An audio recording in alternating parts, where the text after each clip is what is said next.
দর্শক, এই যে বড় লাইট বাবা, এই যে ছোট লাইট বাবা, আজকে লাইট বাবা কিন্তু নিয়ে আসছে নতুন চমক। ভাই কি নিয়ে আসছেন? আজকে হেডলাইট ভাই, হেডলাইট হেডলাইট মাথা নষ্ট লাইট ভাই। কাজটা কি মূলত ভাই এগুলা? এটা দিয়া কি কাজ করবেন আমি জানি না। চুরি করতে পারেন, আচ্ছা, আবার চোর ধরতে পারেন, আবার পারেন। মাছ ধরতে পারেন, আচ্ছা, আবার সাইকেল চালাতে পারেন, জি, আবার পাহারা দিতে পারেন, ডিফেন্সিভ ইউজ করে আবার ডিফেন্স ইউজ করতে পারেন।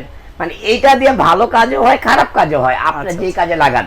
ঠিক আছে ভাই। এটার আলুটা কেমন আছে? পাওয়ার কেমন মাথা আছে? নষ্ট আলো আর ভাই। আপনি যে পড়ে আছেন তিন দিকে তিনটা, ভাই ভাই আজকে আমার দর্শকের তো আমি এক হাতে আচ্ছা। কয়টা দেখাবো ভাই আলু কেমন এটার? ভাই? এই যে দেখেন মাথা এই নষ্ট প্রচুর আলো, আলো তো। মাথা নষ্ট আলো দেখেন। জি জি, হ্যাঁ? আপার ডিপারও আছে নাকি? হ্যাঁ, এটার upper মধ্যে dipper ওই যে আছে। দেখেন না, জ্বলতেছে, দেখেন না। কালার চেঞ্জ হইতেছে, দেখেন আরজিবি না। লাইট আছে না হ্যাঁ, এটার মধ্যে? মাথা নষ্ট। আচ্ছা, এই পাশে লাগায় আছেন, এটা হচ্ছে মানে হেডের মধ্যে ইউজ হেডের করে, ভিতরে, হেডের মানে ভিতরে। ফিতা টাইপের এটা দেওয়া আছে। হেডলাইটের ভিতরে। কয় ব্যাটারি হবে? এটা double battery, single battery. Single battery, single আচ্ছা। ব্যাটারি সারা রাত আর হাফ মানে অর্ধেক রাত। আচ্ছা আচ্ছা, একটা হলো